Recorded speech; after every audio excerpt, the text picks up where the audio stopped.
Good morning students. Today we are going to take the topic uniform circular motion. Now first we should know what is acceleration. Acceleration is rate of change of velocity. So whenever velocity is changing there is an acceleration. So when the velocity of an object changes we say that it is accelerating. Now the velocity can change either due to its magnitude or due to change in the direction or both.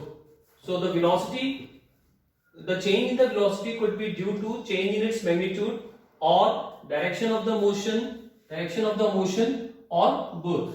Now let us take an example of rectangular track. An athlete starts moving from A, moves to B, changes the direction, moves to C, changes the direction, moves to D, and changes the direction and moves to A. So in a rectangular track, he has to change the direction 4 times to move in the track.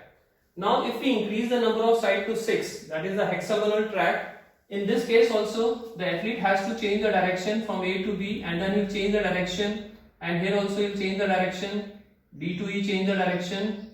So in order to move in a hexagonal track, he has to change the direction 6 times. And if we further increase the number of sides, that is we take octagonal track, this is octagonal track containing containing 8 sides.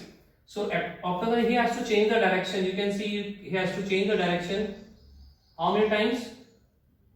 8 times. So to move in a octagonal track he has to change the direction 8 times.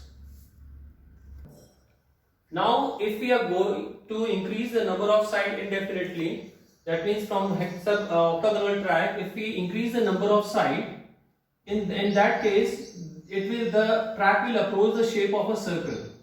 As we go on increasing the number of sides, the track will approach the shape of the circle, and in this case we can see that the direction will change at every point. Here the direction is changing in this direction, in this direction, in this direction, in this direction, in this direction, in this direction. So in the circular path the direction is changing continuously. So now if the athlete moves with the velocity of a constant magnitude, let's say the magnitude is 5 meter per second. It is constant magnitude 5 meter per second. It travels in a circular path with a velocity of magnitude 5 meter per second. So only what is changing? Now only direction is changing.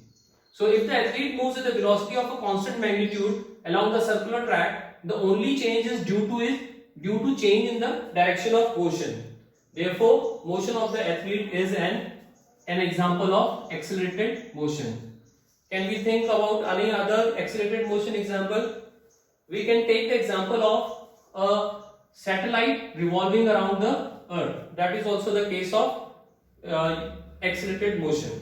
Now we will define the final uniform circular motion.